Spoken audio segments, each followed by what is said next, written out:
আপুনি চুৰ নহয়, কিন্তু আপোনাৰ চুৰি কৰিবলৈহে মন যায়, তেন্তে আপুনি ক্লেপ্টমেনিয়াত ভুগিব পাৰে। চুৰি মানেই অপৰাধ নহয়, কেতিয়াবা ইয়াৰ চিকিৎসাৰো প্ৰয়োজন।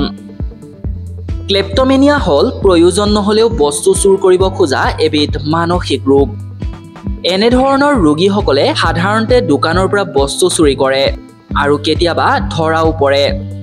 সকলো চোৰ অৱশ্যে ক্লেপ্টমেনিয়াত নুভুগে। দোকানৰ পৰা বস্তু চুৰ কৰা সকলৰ ভিতৰত মাত্ৰ 5% মানুহে ক্লেপ্টমেনিয়াত আক্ৰান্ত। বাকীসকলে অৱশ্যে ইচ্ছাকৃতভাৱে চুৰ কৰে। ক্লেপ্টমেনিয়াত ভোগাৰ বাবে চুৰ কৰা ব্যক্তিসকলৰ কিছুমানে বস্তুবোৰ গোপনে ঘৰলৈ লৈ যায়। কিছু সংখ্যকে চুৰ কৰাৰ পিছত অপৰাধবোধত ভোগে আৰু চুৰ কৰা বস্তুবোৰ ঘূৰাই দিব খোজে।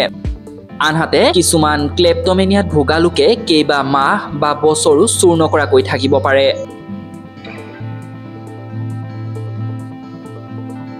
ক্লেপ্টমেনিয়াৰ কেইটামান লক্ষণ হ'ল আগতে কোনো পৰিকল্পনা নোহোৱাকৈ হঠাতে এটা বস্তু হাতত তুলি লোৱা, তেনে সাধাৰণ আৰু ব্যক্তিগত কামত নহা বস্তুবোৰ বাৰে বাৰে চুৰ কৰা, চুৰ কৰাৰ পাছত সন্তুষ্টি বা সকাহ অনুভৱ কৰা আৰু চুৰ কৰাৰ আগতে উত্তেজনা বৃদ্ধি পোৱা,